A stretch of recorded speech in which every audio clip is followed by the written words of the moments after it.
And you just have to ask yourself, what would I do in real life? If I saw somebody one time and never spoke to them and they crossed my path at the grocery store or at the school pickup line, would I run over to them and start a conversation the next time I saw them? Probably not. Okay, well, great. You're a sea of people going in my feed and I don't know you yet. But Mm. I'm going to give you my engagement and my attention silently. And you may not be able to track that because it's watch time and you'll be able to see a number of total watch time, but you're not able to see who it was. And if they were like, oh my gosh, that was like super helpful, unless they tell you.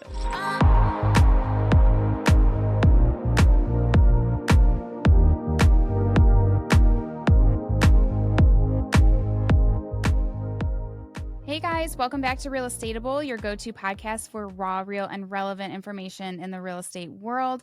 Today we have an amazing guest here with us, Chelsea Peitz. If you have not heard of her, she is like social media guru, and we are going to dive deep into social media. Yes, super excited to kind of turn the wave into a focus on social media, and no better way to get that started than with Chelsea. She was a realtor, so she comes from the industry, so she knows what she's talking about. She's wrote several different books, and she is a keynote speaker. She speaks all around the country. Many of you guys probably already know her, but so much knowledge to bring to the table today.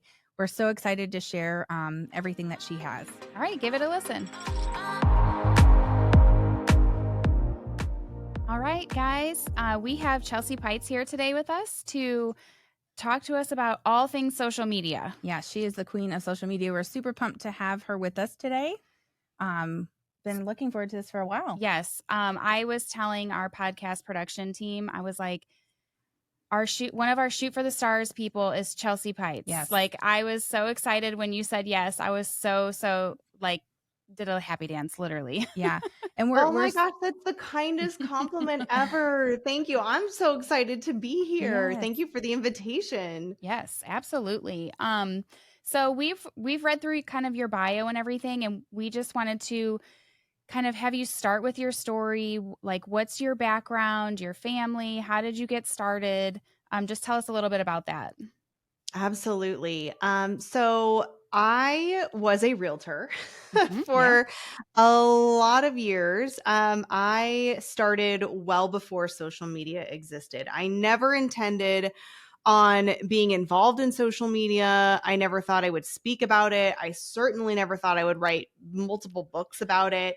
It is not a path that I chose. The path truly chose me. And at the core of it, I love teaching. I love learning. I love teaching. My husband will tell you, if there's one thing that your wife would want to do for the rest of her life, what would it be? And he would say, get a degree every year. Like, literally, I love learning and researching and absorbing. And if I could just, be in a class all day long, I would love it. And what I love about it isn't just the learning, it's taking the idea and figuring out, okay, now that I've learned how to do this, how can I make it easier for someone else to learn?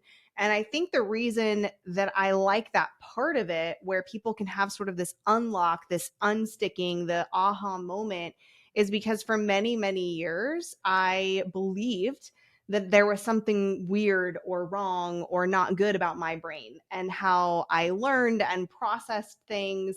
Some people might call it, neurodivergent. We didn't have a name for it in my days of growing up. And so I always thought that, oh, maybe there's something wrong with me because I don't get it. It doesn't click for me, or it takes me so long to figure out what they really mean by this or understand it. And so I was just breaking things down in a way that my brain could understand it and retain it. And it turns out that that was helpful for other people too. What I thought was odd and strange and different and weird, and that most people probably didn't do, turned out to be something that was like an incredible superpower for me. And so I love teaching. I love sharing. And as long as I am humanly able to, like with bandwidth, I really just want to give it all away and say yes to the majority of things that I can. And I'm blessed that I'm still able to do some of that. And at some point I realize I might not be able to, but certainly, you know, when you asked me to do your podcast, I was like, yes, I'm all in. And I hope that I can continue to do that, because I would have loved to have all the information in an easy to digest way, totally for free, back in the old days when I started. And so I love teaching and I love helping. And, you know, I've got a mission on this planet to help other people learn things that they can apply and easily with approachability and also some humanity when it comes to marketing. And so I always tell people, if you're here to learn how to market with heart and humanity and not hustle or hacks, I'm your person. And so that's really what I'm passionate about, is teaching real estate humans how to leverage technology and social media as an empathetic human being to actually create real relationships with the person on the other side of the screen. I think that's what we're about as well. And I think that even if you're not wired, you know, like you're saying the neurodivergent, I think that as agents, we have to have that to be able to have the balance and all the demands of our industry. You need exactly what you're providing. So we're so excited to dive into that with you. Yeah, I'm excited. Let's go. So you said you were in real estate before social media. How did you transfer from being a realtor to doing social media full time? I loved being a realtor. And it's funny because I know a lot of realtors love the listing side of it. I loved buyers. I loved buyers. And this was like in the old days where you would have a buyer in your car with you for like Ew. 8 hours. No, And some people are like, that sounds awful. I loved it. I never got tired of looking at homes and, oh my gosh, what's going to be on the other side? Is this going to be the one? And just getting to know the people. And it was just my favorite thing to do. And so I did real estate. I actually started in new home sales, believe it or not. I worked for a builder, and I worked for a builder in 2000 to 2003, which, if anyone's listening, remember those years. I think my maximum, my biggest day was writing 13 contracts in one day. Wow. It was wild times, and especially in the state of Arizona. It was everywhere, but Arizona was definitely experiencing a real estate boom. And then in 2008, it was devastation to the industry and you know, families that were losing their homes. I lost all of my homes, and it was in so many attempts of, how can we pay? We want to pay our mortgage. Like, how can we work with you? And for many months and almost years, it was just silence.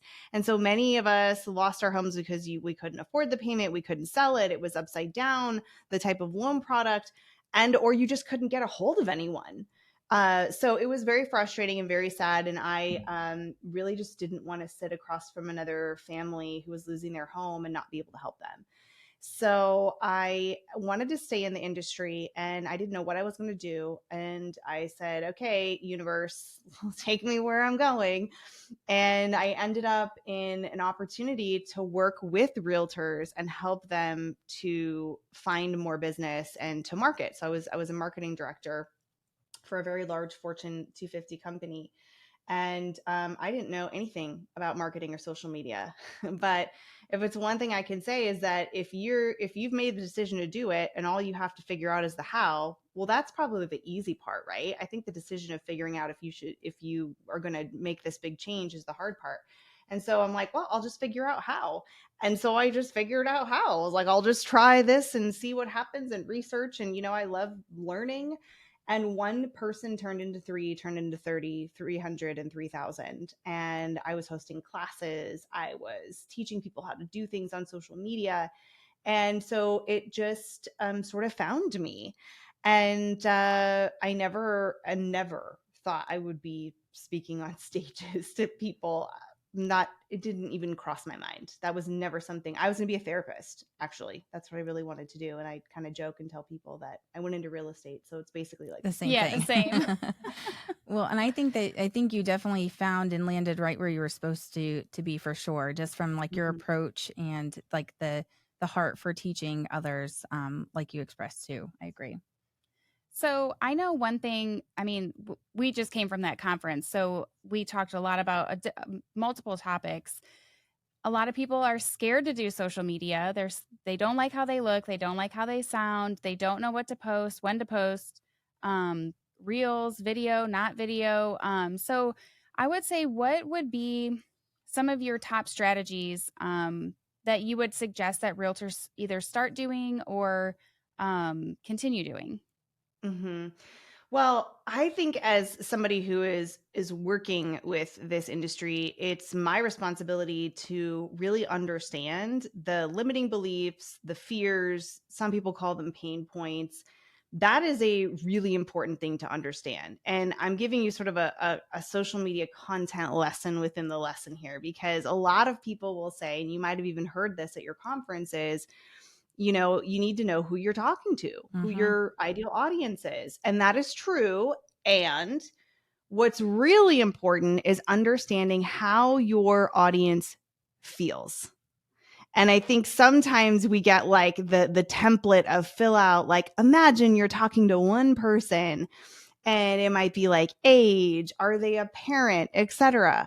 And the real magic and the real work happens when you understand what are the fears that are holding people back. So just to illustrate that for you, I'm going to tell you the pain points of my community, which is real estate and mortgage humans, and specifically in regards to using social media and video. One, I feel I'm a Gen Xer. Okay. So, I mean, I guess by some people might be elder millennial. I'm just claiming Gen X. I was a 90s high schooler. And, long live the 90s. But for the majority of elder millennials, Gen Xers, and boomers, I feel that there's a resentment around, oh, wait, so I have this thriving career or want to have a thriving career in real estate, and now I need to be a digital marketer. Now I need to be a Yep. full-time content creator. Now I've got to be on video all day. Okay, well, I don't like that. And yeah, we sort of did get forced to get online. And if you want to have success, that's what, you're expected to do. And so I understand there's that resentment there. Also a mistrust. You talk about AI and things like Chat GPT and feeling like, can I trust being online? I'm skeptical if I'm able to get results from social media, especially if you're somebody who has had a long-standing career like myself, who actually had a full-time job before social media existed and came up in ways of more traditional marketing. And so there is a skepticism of, will this even work? Why is this better? Or maybe it's not better than traditional marketing. Sometimes you feel discouraged because you might have gone to a couple of conferences or paid a lot of money to someone who coached you on being consistent. And you're like, okay, Chelsea, I'm out here making a video every day and I'm posting it, and where's the business? Mhm. And so there could be a discouragement that's happening because you feel like you're doing that thing that you were told to do. It could be that you feel uncertain about the future of real estate and where it's going. And will I become irrelevant? You might feel like it's too late. Oh, my kids do social media. It's too late for me. And then you have the obvious ones that, oh, I can't stand how I look. I don't like how I sound. So there's a lot of humanity that's happening under what we think is the goal of, I just want to get more business with social media. Okay, why aren't you getting more business with social media? Well, I probably am not making enough videos. Okay, well, why aren't you making videos? Well, I don't know. I'm just not good at it. Okay, well, and we were uncovering this, that picture of the iceberg that you've seen where it's like the tip of the iceberg is above the water and then you've got all that happening under the water. Mhm. It's really often about, how do we get to that self-worth, self-awareness, why we have these limiting beliefs around putting ourselves out there. And so that was a really long answer of basically sharing that it's more than just knowing who this person is. It's knowing what their fears are, what their challenges are. And it's also, when you're creating content that's going to connect with people, it does require a level of self-awareness. And when I say self-awareness, I mean, like, what is your unique, what is your unique, people call it value proposition, selling proposition. What is your uniqueness? because at the end of the day, we all kind of do the same thing, right? So how do you differentiate yourself? And that takes a little bit of an inward turn, because you have to know, who am I positioned to help? And why am I positioned to help that person? And I don't have any stories worth telling. I'm a real estate agent, and that's kind of boring. And who cares about that? And I don't want to feel like it's all about me, and have people think I'm, egotistical. So it's a lot of mindset work, honestly, that goes around putting yourself out in a very vulnerable position of being online and creating content where you are sharing your unique personality and your perspective that, by the way, someone may not agree with. And so that's a lot of scary things about social media in general. So a lot of people come to me and they're like, hey, how do I get business from videos? And I almost like unlearn and say, okay, so let's look at the video. I can give you the tactics, but the strategy really starts with understanding who you are, how you help people, and how you're going to be able to, craft that message and then use social media to share it. So usually people are diving into social media and trying to make something. And then oftentimes with video, especially like reels, we're making reels because people tell us to make reels. Instagram tells us to make reels. And then we make one and we're so hard on ourselves. And we're like, oh man, that's me on that video, obviously, because I just made it, but it just doesn't feel like me. It doesn't look like me. And the common denominator is the me. And so you start to think it's me.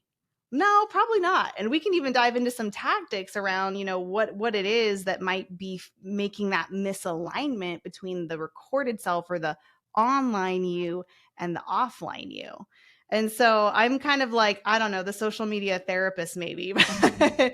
There's a lot that goes into it that's really human. And so it's hard to make videos. It's hard to share your personality and your perspective, because you do have a level of potential disagreement. Someone may not like it. I've had people that tell me I'm afraid to be me because what if I alienate a group of people that could be my clients and then they don't want to work with me? So it's actually a lot more than just, hey, let's get a list of questions and record some videos and post them and hope we get some business. I think that's like the whole part of like we try to really focus on like the real and raw of real estate, and I think that you've like nailed it on its head. Like it's exactly what you're saying, and I think that's part of what kind of paralyzes us as agents. All of those reasons. I'm just like, yes, everything you're saying. I'm like, yep, it applies to and so many people that we talk to too. I'm sure you're seeing that in a ton of different cases as well. Yeah. And everybody's it's really hard when people are like, you just got to be authentic. Yep. Okay, but like how? Like, we don't want to sound, because that sounds silly, right? Like when you're like, well, wait, I don't know how to be me authentically on social media. It makes you question it too. It's like, wait, am I not authentic? Like, when do I not? When am I not that way? It definitely creates a lot of self-doubt, which then becomes paralyzing for a lot of people if you're not seeing results right off the bat too. I like what you said too when you were saying that what you post might eliminate a potential client. I know I follow a lot of people in your industry, just like creators, and everyone's always like niche down, find your ideal client. And as realtors, we want to help everybody. We're in sales. And so can you kind of speak on how an agent can niche down? Because like for me, my business is about 50-50 listing and buyers. And so I don't want to just focus on listings and I don't want to just focus on buyers. So can you just speak on how far you niche down, I guess would be my question. Yeah, I mean, I am a big believer in having a focus. And there's a lot of content lately that I've been seeing around niching down. Oh, you shouldn't niche down. You have to niche down. And there's always going to be people that are out there saying, the complete opposite. So I'm a big believer in trying things and also trying things for a while. Like I always tell people, I am not a good batch content creator. Like I have a dear friend of mine who can sit down and do 30 videos and schedule it out. And I'm like, I love that system for you. I can't do it. Yeah, me either. But I know I can't do it because I have tried. And I have been diligent about it, and I have tried different variations of it. And because I know that ultimately that works for the majority of people, there is absolutely a massive benefit to being able to create your content more efficiently and effectively. And for me, it doesn't work. So I know that because I've tried it. So I'm saying that because for me, niching down and niching down for me started with real estate, which is a really big industry, right? And then, maybe niching down into Gen Xer real estate agents who have gotten their license and practice prior to social media even being a thing and therefore are feeling overwhelmed and unsure. So that's a lot more specific. But it really did help me clarify my message because that type of user of social media is going to resonate with something different than somebody who, like my son, who doesn't know any other way of living without an iPad and a smartphone and all of the things in the cloud and all of that. So for me, the idea of getting focused, whether you want to call it a niche or you want to have it focused or you want to call it an avatar, has been very helpful for content creation. And what's interesting in my world, specifically that's happened to me, is I was very focused on one thing and probably too focused. Like this happens on platforms. I had all my eggs in one basket because I loved like a specific platform, which I don't even go on anymore because it's just, things evolve and whatever. And so, what would happen is because I would be talking about that particular platform, it's funny because when I really niched down, I would have people that would ask me other questions that were sort of like tangential to what I was talking about. And it sort of, opened up, a little bit beyond that. But I have niched down too far. I've tried, being wide. And what I have found is that ultimately, still having a focus has absolutely helped me make content. And my problem was getting over the hump of making the content. And I'm like, oh, I don't know. Where do I start? What do I say? Like, this feels generic. Is it too generic? And when I started thinking about one human being and one person and how they felt, like I went through that list and thought, gosh, if I am feeling resentful, because like I get it. Like I'm kind of like, well, now I got to make reels all the time. I got to make short form, but I also got to be on YouTube and then I got to make a podcast. And I'm like, okay, this is getting a lot. So what would I want to hear? And so I honestly make a lot of content for me. I'm actually coaching myself oftentimes when I'm making content. And that may not work for some people. Some people may not. I just talked to an amazing human yesterday who's not in the industry that's like, I don't want to attract who I was. Mm-hmm. I want to work with this specific person. And sometimes saying, I don't want this is really powerful. Because if you're like, I don't want to work with, the hard part for me was when I would say, well, I don't want to work with this type of, client, but I really need the money right now. So I really need to like take everything that I can get. So that I get it, like the struggle. So I like niching down. I like having a focus. And just because I have a focus for a year or 2 years doesn't mean I still have that same focus in 7 years.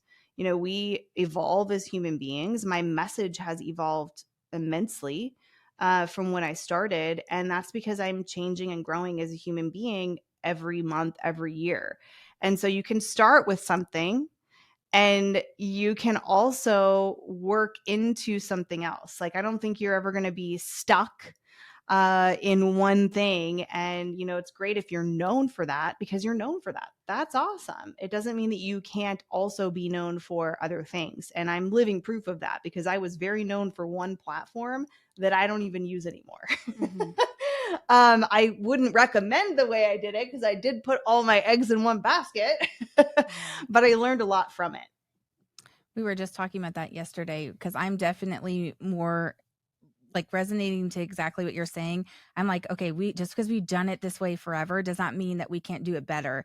And I'm constantly like kind of an anchor to, well, it's always been that way. It's been working and not evolving with the changes of just, people are changing, the market is changing, all of those things, and not looking in at like what always has been a success. So definitely speaking to me on that. And we literally just had that conversation yesterday. Like, how can we be better? How can we do better with the same concepts? But as people are changing, how do we grow with that. Yeah. And I think too, speaking on like getting more followers, everybody is like, I want to increase my followers or my views. I want to get all these views. But I think for me, my personal question is how on social media as agents do we convert like likes into followers into clients? Yeah. Because like I know if a post goes viral, that doesn't really mean really anything. I mean, you don't, some of those people don't follow you and not, doesn't turn into clients. But then you hear other agents who are like, I get all my business from social media. So I'm kind of curious on your take on how to get people viewing your videos to turn into To clients. clients. Yeah. Like that Mhm. train along the way. That's kind of like the end goal, I think, for everybody. Mm-hmm. And it's like, okay, great. Exactly what you just touched on. Help. Yeah. So Help, help. I think if anyone out there who is like a marketing support person or a social media manager, maybe there's probably some that are social media managers for real estate teams that are tuning in. This is going to resonate Yeah. with that person. And because I've been there. And the thing that I always say is, there's certain things you can't measure, and it's really hard for us as humans that like to have like measurements, and especially if you're in a role like a social media manager and they're like, hey, we're looking for key performance indicators, KPIs, like what is the percentage of this and that. Now if it's a huge agency, maybe, and you're paying a lot of money for that and that is their like expertise that they, but really I don't even know that there's that many agencies, if really any at all, that can be like, we guarantee you're going to go viral, right? Mm-hmm. It is an art form, and it's hard work. And if people could guarantee you could go viral every time, well, then you would be going viral every time. And certainly the goal isn't followers or views or virality, but it's hard when it's in your face all the time. And someone else that you're seeing that may be a competitor, and you're like, really? Like that's what's getting you all these views, or you're getting all of this business from social media? And the hard part is like when people ask about, well, the ROI and the percentages, and I feel like my views have gone down. And I'm like, but here's the thing, you cannot measure the most meaningful metric. And I, I can prove this because I know that every single person listening to this podcast has seen a meme or a reel or a TikTok or something that made them feel something. They were like, oh my gosh, this is so you, like, and sent it to their bestie or their sibling, or oh my gosh, like this really hit me, like I needed to hear this today, and maybe they saved it, right? We've all done that. And yet we've never told the person who made that or who posted it. We're silently Mm. consuming while we're connecting. And when somebody finally is like, oh my gosh, I've heard so many other people talk about this topic, and it wasn't until now that I had this aha moment for the way that you described it. They may never tell you. You can't measure the aha moment unless they tell you. You can't measure the, oh my gosh, that is so me, unless they tell you. Like you can look at shares, you can look at comments, but the way that we consume content now is it's just placed in front of you, and often from people you don't know.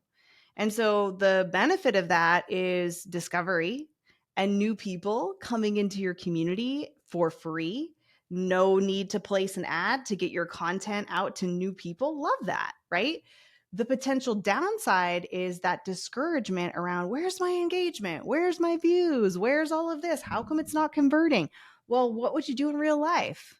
Would you meet somebody at a conference, like the conference you were at, and like throw your business cards in their face and then run away and be like, well, that was weird. Why didn't they give me all of their business? No, you talk about the weather. You talk about, where do you live? Oh my gosh. Okay, great. Oh my, you have a kiddo in fifth grade too. Oh my gosh, I'm so glad school started back again. When does your school start?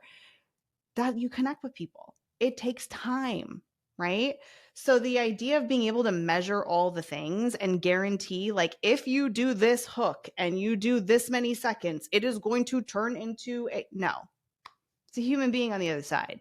Same rules apply. For some reason, we get into social media and we forget that we're humans and we're doing a whole bunch of stuff on social media. We would be absolutely horrified, embarrassed if we did in person. Yeah. For example, okay, if I'm like, oh my gosh, I just really can't stand the sound of my voice. I'm not going to do videos. I'm not.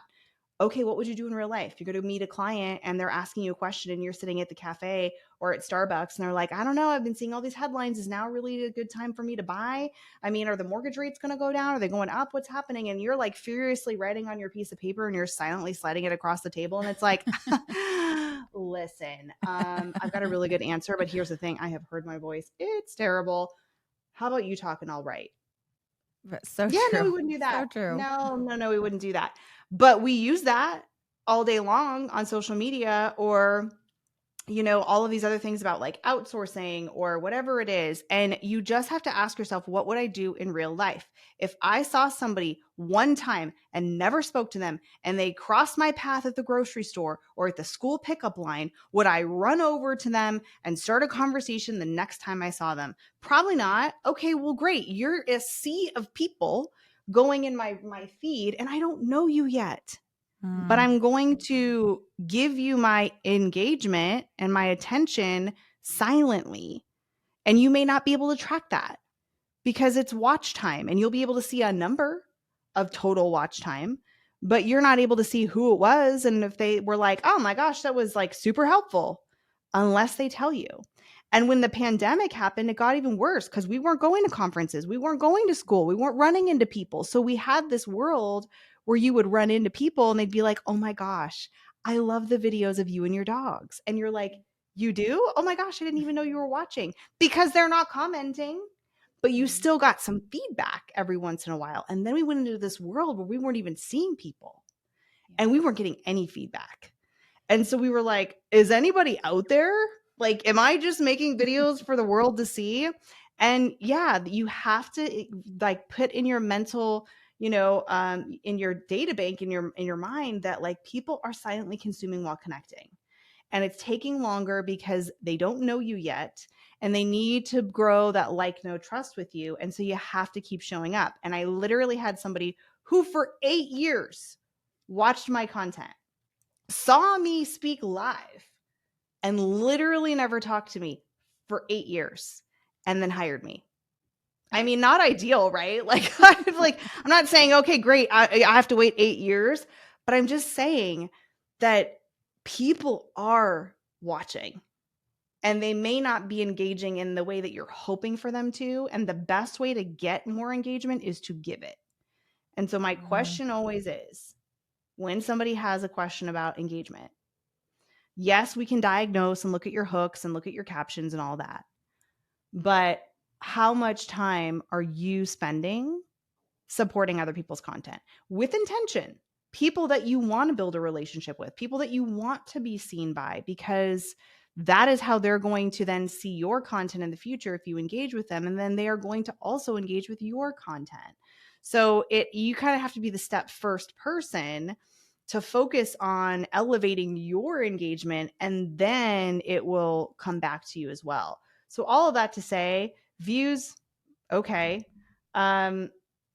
It's funny too because I've never had one person ever say, I feel like I already know you after they read my books. Not one. But I always have people on my videos that I've never met before that are like, oh my gosh, I feel like I already know you, which is such a compliment. Yeah. And such, it's already sold. Like if I was selling something, like when I do get on a Zoom call with somebody and they're thinking about booking me for something, like maybe it's a keynote presentation, if they have consumed my content, it's almost always 100% that they're going to ask me to speak, because they'll start off the conversation. Oh my gosh, I saw that your kiddo just went back to school. I bet you're so excited. Oh my gosh, it was so funny when they were like, I don't know what they were doing in your loft, but it sounded like there was like bowling alleys happening in there. And your dogs, how was your dog? And they will literally say my dog's name. And I'm like, I can't believe that you actually remembered my dog's name. Like, that's wild. I already know that has made that connection and has closed that deal, so to speak. So my message is, if you want to start closing more deals this year and beyond, you need to start showing up inside of the phone as the same person you are on the outside of it. Because even though people aren't telling you, they're seeing you. And also, like, think about what you're selling. We're not selling a candle. we're selling a house. We're selling a big, huge, hairy, scary deal, right? With a lot of things that I've bought many houses, I have sold houses, and there's still things I don't know. And I'm like, I should know what that means because I've been a homeowner, but I don't want to ask because I feel like people should be like, well, don't you know? you know? So there's a lot of stuff, right? And they're not buying a house every day. They're not like, oh, okay, great, buying a house every day. No, this is a long process, long game. And it's no different than postcards. It's no different than literally anything else you've ever done. It just happens to be online. Nobody's going to send out one postcard and be like, well, I'm not going to do that again. Like, I didn't get 20 listings, so forget it. You have to do it. You have to continue to do it, right? So it's just like anything else in life. That's a really good comparison. The postcards, like Yeah. how many times someone was talking about like a 7-year return on those. Oh, Doing yeah. it every single month for 7 years. So surely there's a better return than that. Yeah. Yeah. I Mhm. mean, you wouldn't just call a potential lead one time and be like, well, they didn't answer. So, Exactly. yeah. That's the problem. It's not the ads. It's not the Facebook ads or the Instagram ads that are the problem. It's usually the conversion system or lack thereof or process cuz we're human and we're like, yeah, I called someone, left a message and sent them an email. Okay. Well, that might be an area to look at. Yeah. So I heard you mention your books. I have one right here. I have it. I think we saw Oh, you thank speak you. in, in Nashville. I feel like it It was for sure Nashville, but yeah. I cannot for the life of Oh, me remember. yes. Were you I at like, remember it was a really cool hotel was that it we were at in. Jared James maybe? No, I Or was don't it think the NAR so. convention or Tennessee It Realtors might have something? been NAR, Okay. but I was actually virtual because we had that horrible storm and like And that nobody could could have been fly it too. It was in. like, why do we not remember? Because it could have been one of the virtual things too. It kind of feels like we're like in a time warp right now. It's like, Yeah. when did we see you? Was it I 1942? know. Don't quite know when it was. We have seen you before. I have the same book too. What to Post. Yeah. Really, really good place to get started for sure. Yeah, very interactive. I feel like it makes you really dig deep into what to post. Yeah, what to post. And I know you can Thank find you. those on Amazon. Mhm. If you what would be like I hear everybody talking about posting you should post one reel a day. You should post a mix of things.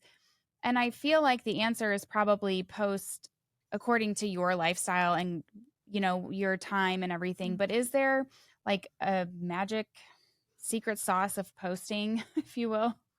Yeah, I think it's more of, and again, I see a lot of this content as well, because I do follow a lot of content creators. But again, the opposites, right? It's if you want to get better at making content, just make quantity, and you'll get better, right? Then you've got the quality is going to be better than quantity. So it's hard because what do, right? You've got two successful groups of people that are doing quality over quantity and others that are doing quantity over quality type of the thing. And ultimately, would you want to do both? Sure. But as you're starting, that can feel very overwhelming because you do have to practice. You do have to practice your craft to improve. And so that does require a little bit of the quantity. Now, with that, you don't want to go overwhelm yourself. I mean, I know sometimes I can get excited and I'm like, okay, I can't wait. I'm going to do 3 podcasts a week and 2 YouTube videos. So I would start with one platform. I would start with something that is very sustainable. Even if you're feeling like, I think I could do more than one reel a week or one post a week. Okay. But is that just because it's right now? What if it's next summer and school is out again and things are going wild? Like, are you able to sustainably keep that up for 3 weeks, 3 months, 3 years? And I'd rather have you start something and go up than start something and go down because sometimes we can get discouraged with that. and you're like, forget it. I didn't even keep my goals. I don't know. I'm like that, where I'm like that. I didn't even keep my goal. I didn't make it till Friday. I'm just gonna have the whole ice cream thing right now. What's the difference, right? It's one day, so I'm just gonna have it. So we talk ourselves into those things, right? I don't know who was saying it, but they said, if you're neutral, it's a no. Mm. And I thought that was so interesting. And I wish I knew who to credit that to, but I was listening to something and they're like, no, it's a yes. And if you're neutral, it's going to end up being a no, because you end up talking yourself out of it. Oh, absolutely. So I think that having a sustainable schedule, and I also think it's important to find out what you like. I love stories. I don't like making carousels. I don't like making reels. I don't like going live. It doesn't mean I don't do them, but I always start with what I like first, because then I feel like, okay, that brought me a little bit of joy. I enjoy this. And, so I lean into what brings me joy, and I selectively pick the things that are a little bit less joy filled for me. And I do them. So I personally do stories every day because it's, I think, the fastest content. It's easy. It's unedited. You don't have to write anything. You don't have to write a caption, no hashtags. It's just simple, easy peasy, right? So I like that. And then I will make usually one reel a week. And I will make usually one carousel, which is the swipeable posts, a week as well. And I personally enjoy making the carousel posts more, but I also know myself. And I know that I could get into Canva and spend 12 hours in Canva and love every second of it. And literally, it's bringing me joy. And I'm like, let me tweak this. Oh my gosh, wouldn't this be cute? Oh, let me try this different font. That's not good for me every day. I'll never get anything done. So while I say bring yourself some joy, also have some self-awareness and know that this isn't a great idea for you to spend 7 hours making a carousel post, even if it does go like, crazy well and people love it and they're like, oh my gosh, this is amazing. Because that's all it would do. That's all it would do. So I think you need to pick something that's sustainable. You need to also figure out which one you like better. Some people love podcasts. If you love podcasts, that's your pillar content. And then you can find ways to take pieces of it. You can record it like we are here. You can take a little clip of that video. You can put it into a reel. And so you can take one main piece of content or one idea, and then you can repurpose it into other areas and have some sort of automation around it as well. So that's one thing that I also recommend is I take one idea. I do one reel on that one idea. Then I go a deep dive in a podcast. And then I do a carousel post. Same bullet points that I'm talking about in that reel, and I will put them into a swipeable carousel post. So I usually take one idea and try to get different formats out of it, because some people aren't going to see my reel. Some people aren't going to see my story. Some people are going to prefer to swipe and read. I personally prefer reading than watching. Same. That's a really good point. It doesn't seem overwhelming to be like, okay, I need to do these 7 things and have 7 different ideas for the week. So that does seem, that overwhelms me. 7 Yeah. ideas is overwhelming. Some people are like so excited by 7 ideas. I'm like, that sounds really overwhelming. Give me one idea and let me do it like 7 Yeah. different formats. And it's a good place to get started too. Like if you're like, okay, where do I get started? Like, where do I get over the excuses? I think that's a really good, super break it down, easy way for our listeners to get started. One other thing sure. I'm going to tell you that is like such a game changer, that I personally love doing too. And it's hard for me because I told you I like the pretty Canva aesthetics and all the fun things. But, I just literally made a cover for a reel using Instagram stories, white background, plain text. Yep. It doesn't need to be fancy. It needs to be functional. And a lot of those little details, because they catch me up. I'm like, oh, I've got to make a cover photo. Oh, let me go to Canva and like, play around in there. And even though I tell myself I'm only going to go in and I'm going to tweak one thing that I've already made, I'm going to use a template. I'm just going to upload a photo and I'm just going to beep, beep, beep, done. And like 12 hours later, I'm still in there because I'm enjoying it. It does not need to be fancy. It needs to be functional. So just use what you have. If you've probably already seen people like the notes on your phone, just take a screenshot of that. In fact, in Canva, they're making templates of iPhone Notes app so that you can make it on there. And so just use what you have. Keep it simple and just make it right in your stories and put it on there and keep it, simple. And I'm coaching myself because it's really hard for me to do that because I do enjoy the aesthetic side of it. But yeah, just keeping it simple. And, sometimes you're like, oh, I never even thought about that. I never thought that I could just go to Instagram stories and No, use the text I've tool done and that. just save Just it, on the go, because it's on the go too. Yeah. It's like if you're like, I Mhm. have 5 minutes waiting for the next thing. I've done that. Screenshot it, plug it in. yeah, Mhm. I Mhm. usually go to Canva, but I'm going to try that. It's like the dirty secret that I was like, wait, that's a legit way Yeah. to do that? Okay. I know. Win You're for like, oh, me. why didn't I think about this before? Yeah, win for me for sure. Good. So do you offer some social media services or programs, right? Can you speak on that? Mhm. Yes. Thank you for that question. So there's three main buckets of my business. One, which is one of my favorites, and I think a lot of people aren't aware of, is that I love working with really large corporations. Believe it or not, I actually love working with really large corporations in the space, in the real estate or mortgage space.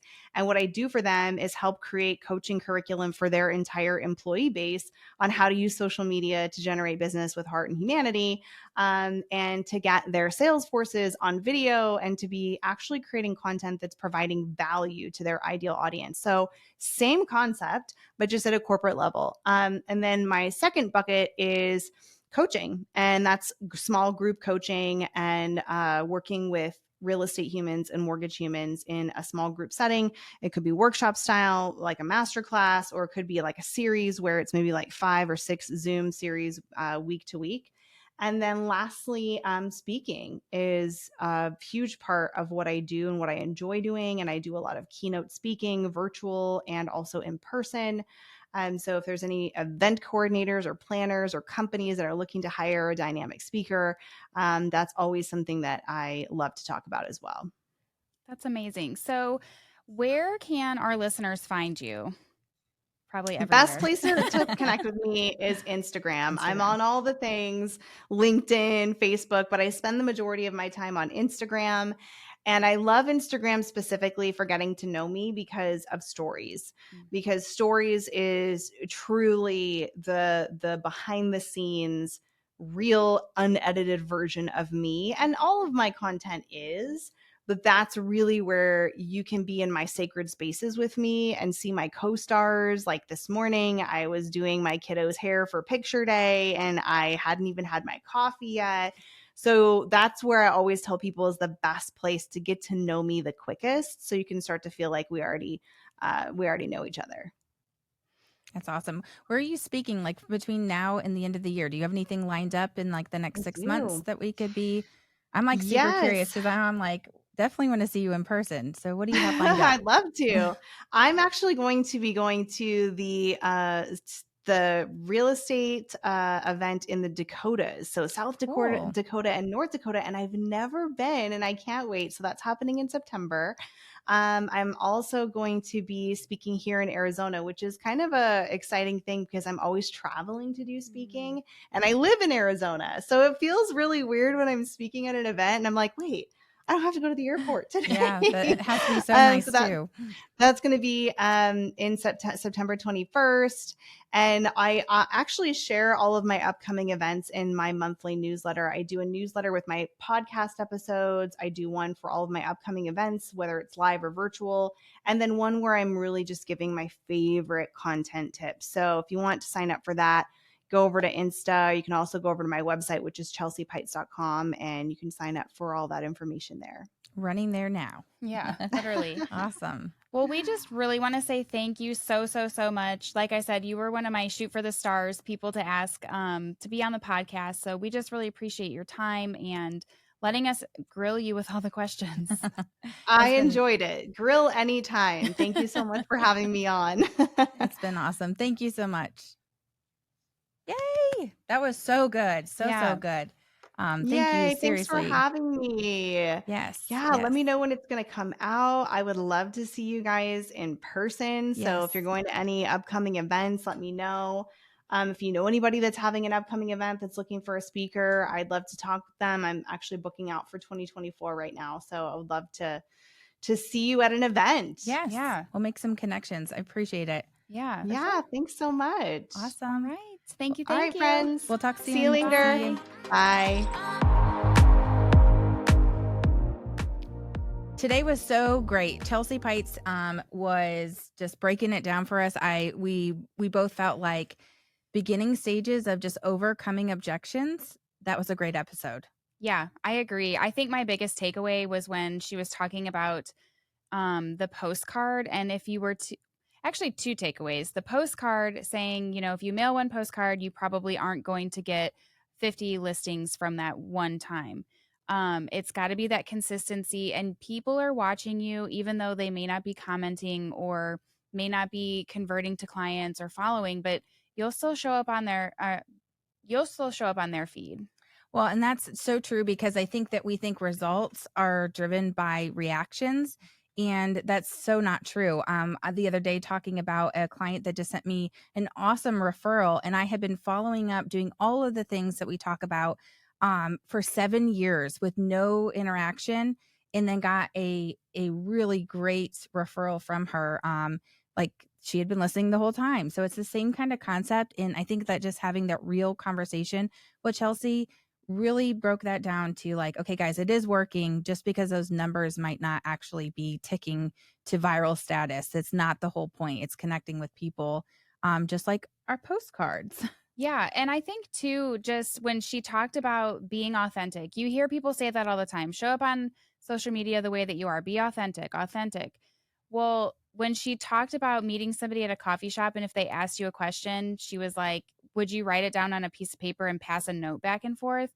No, you guys, you talk to your clients every day. Just be who you are on social media. Talk how you talk on social media to how you talk to your clients. It's no different. And you shouldn't be afraid to post yourself, because you are who you are. Yeah. And a lot of people, and I know when I was first starting with video, I was like, gross, I sound like that. But yes, you do sound like that. And now you have a podcast. Yes, I do sound like that. And I still think that about myself. Even that hasn't changed. I just got more comfortable with the fact that, yeah, at the coffee shop, I'm not passing a note across the table because I can't handle the way that I sound. But I think everybody feels that.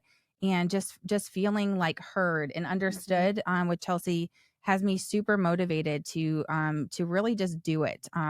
My biggest takeaway though from this was her saying, do what you love. Because I'm so much like Chelsea is in stories. I do enjoy stories. I know Ashley is probably shaking her head going, yep, that's Tiffany. But doing what you love every day, and then the rest of it, have a goal for once a week, one reel, one video, one carousel, one whatever for the rest of the week. So you're setting yourself up for success and not missing the bar on that. That to me seems so less overwhelming than I need to have this complex schedule that I really don't enjoy, because reality is, and Ashley is pressing the like button right now, because I'm not going to do it. Yeah. Period. Well, and it's funny too, because you're like the stories queen, and like just kind of on the fly. And I know you saw last night, I was like, here's all my posts for the next 2 weeks. And I have them all written out and trying to schedule them and stuff. So, and I would never do that. Like, I don't think that there is anybody you could be like chasing me, about to be halfway murdered to next week. And I'd be like, yeah, I'll take my chances. I'm not doing it. And that I feel like, and that's the beauty of social media, is there's no one size fits all. You have to do what you can and what you feel is best for your business. And just make that work for you. Yeah, absolutely. And I'm so excited to be just diving into getting to know Chelsea through her Instagram, really absorbing and being encouraged by her. I think that today for me was like, okay, it is okay to be me and not fit into that mold of what I think that our industry says we need to be, and be super successful from that.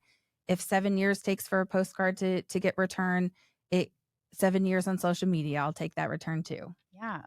All right, guys. Well, if you enjoyed this episode, make sure to give it a like, a download, a 5-star review, share it with a friend. Follow us on social, because we will be stepping up our game. You can find us everywhere, and we will see you next time on Real Estateable.